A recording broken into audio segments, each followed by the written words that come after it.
In recent years, the global north, comprising wealthy and industrialized nations, has intensified its pressures on the global south, including African countries, to adopt carbon market systems.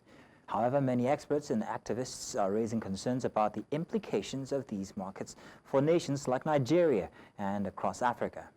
News Central's Bettina and Nwelih reports. The carbon market, a financial mechanism designed to reduce greenhouse gas emissions, allows companies in wealthy nations to purchase carbon credits from developing countries. These credits are intended to offset emissions, but critics argue that the system may disproportionately harm countries like Nigeria and others across Africa. We seem to have been relegated as victims, and not, people that benefit from the carbon, project, as the case may be.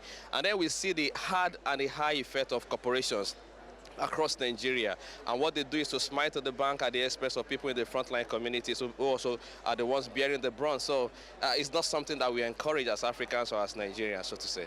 For example, in 2009, at Copenhagen, there was a target that there will be $10 billion every year up to 2020. Therefore, 2020 will be $100 billion a year.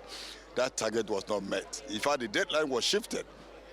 And even now, when they said they met, maybe last year met the target, it wasn't like additional funding. It was more from loans and other things, which rather than helping poor nations to tackle global warming, would actually compound their economic situations. At the core of the debate is the fear that African nations will be forced to shoulder the costs of the global north's historical emissions. Critics warn that these carbon markets fail to deliver the sustainable economic development Africa needs. Instead, they risk locking more countries into dependency on unpredictable carbon revenues while corporate interests reap the profits. We are demanding climate finance. So what we are saying here is that there are countries that are more responsible for the climate crisis, and that's why we need the developing countries to get the necessary finance to be able to face this crisis. We were waiting for $100 billion.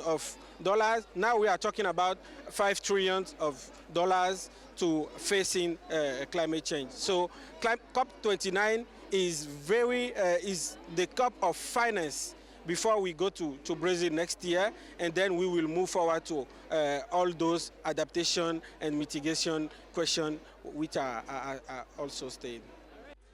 The discussion surrounding carbon markets highlights the broader challenges Africa faces in balancing development with environmental protection.